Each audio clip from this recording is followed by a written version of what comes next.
It's Chris with Implied Music. Evaporating dissonance. Evaporating. I love that word. Like the V sound in it. A dissonance is a tone or a note in a chord that creates some friction, right? As chords progress, that note or tone in the chord can either resolve or stay where it is, and it becomes a part of the next chord. It's probably the single most powerful tool for creating smooth, professional sounding chord progressions and voicings, preparing your dissonances and then evaporating them.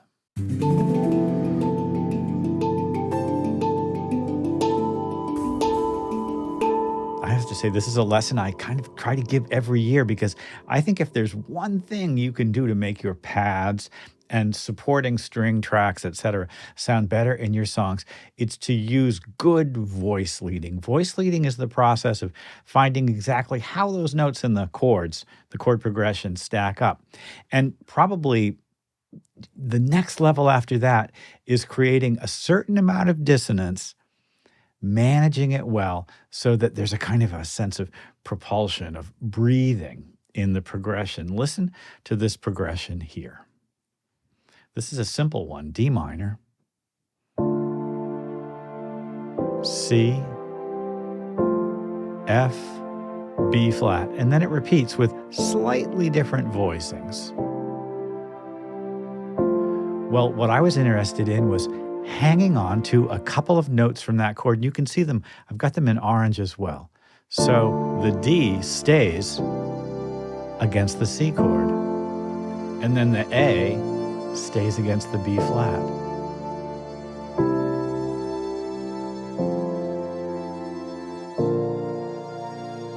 I'm going to go back and play that again. We're going to talk about how to do this, but first I want to get the sound in your ear. I'm not going to talk, so just listen.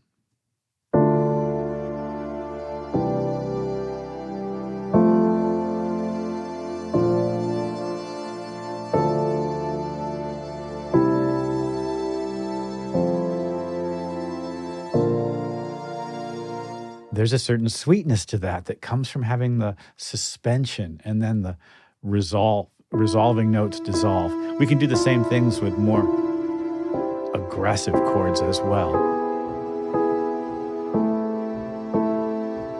Gets very tense. And then the notes that were dissonant resolve. It's a really powerful approach. Here's one last listening example of how I used it with just some string writing. You can hear a propulsive, perseverating phrase. It's the blue notes on the top, you know, that C, D, C, D, C, D. And listen to how those notes are tense against the moving chord progression underneath.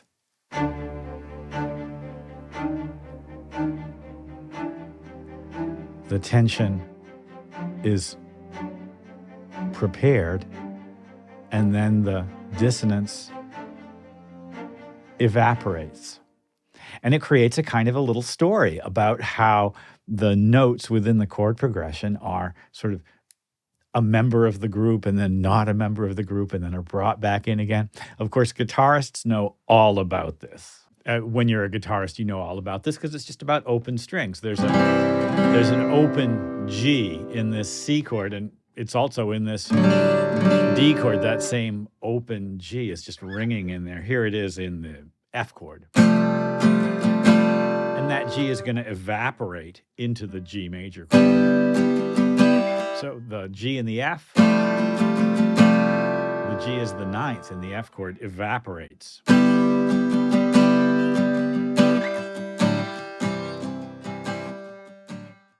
So I guess an important question might be, how do I, use this when I'm just writing a simple sort of pop chord progression? And how can I make my progressions sound better? We'll take an easy progression, something from the axis chords. Let's say A minor, F, C, G. All right. So A minor, F, C, G.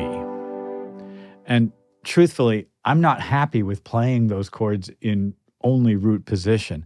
I'm looking to create a version of these chords whose top line flows smoothly to the next chord. So why don't we think about inverting some of these notes? I mean, right away, I could just take those notes right there and move them down an octave, and I think I would get something that's a little more smooth.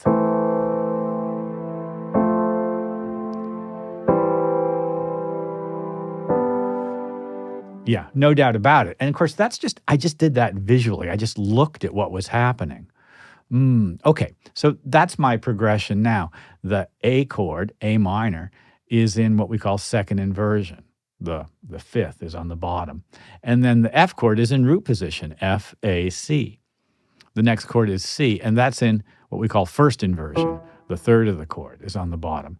And then moving smoothly, we go to a G chord. And we have other options for the G chord. We could, for instance, have done this. And this actually might be a better solution. Shall we listen to it?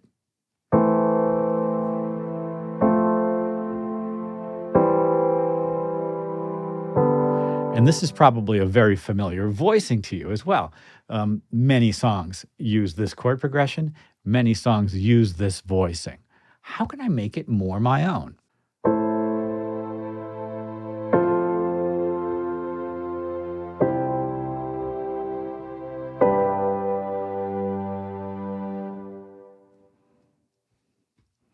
Well, I added a nice solid version of the bass, and I used the inversion up an octave. Now I'm going to go hunting for what we might call suspensions. And suspensions are an opportunity to hang on to a note from the previous chord into the next chord, and something that will make it sound like it's moving forward, like it has some tension. So I've gone hunting for my first suspension, my first opportunity to use a note from a previous chord and have it hang over into the next chord. This E sounds great in the A minor chord and then becomes the major 7 in the F chord. And I've created this beautiful sense of kind of like yearning because I now have a more complicated chord. As I go from the F chord to the C chord, that E can just stay put. And I'm actually going to take this G and sort of delay its appearance.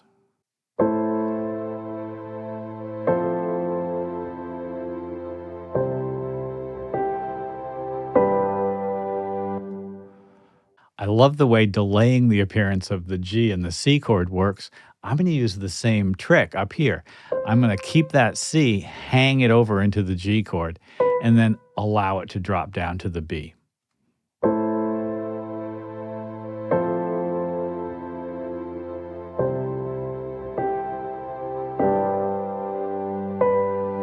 That's nice. It needs to happen a little bit earlier, doesn't it? That's interesting. It actually sort of suggests something interesting to me, which is that this first chord here could start with a B and then resolve upwards to the C.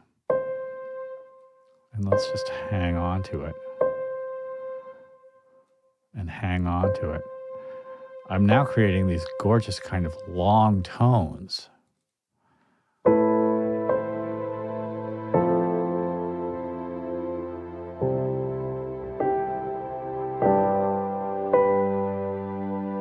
Oh, so much more interesting than what I had before. Right? Let's listen to it again. It's the same chord progression. A minor, F, C, G sus to G. Well, we took a simple chord progression, played it in block chords, made a better arrangement of those same block chords, and then just by kind of looking at it, realized, oh, I could just draw that tone out. It first is tense, and then the dissonance evaporates into the next chord. I've prepared those dissonances by having notes appear in one chord and then hang over into the next chord, and the net result is this kind of propulsive, much more colorful version of the same really standard chord progression. You can do this yourself. It's crucial to all kinds of popular music writing right now, and it appears in gospel. It appears in the organ parts of all those great 70s rock tunes. It's in urban contemporary music constantly, and it's in great string writing from the classic composers as well. I hope this has been useful. Like and subscribe and ding that bell. You'll be notified when I do my videos. I'll see you next time.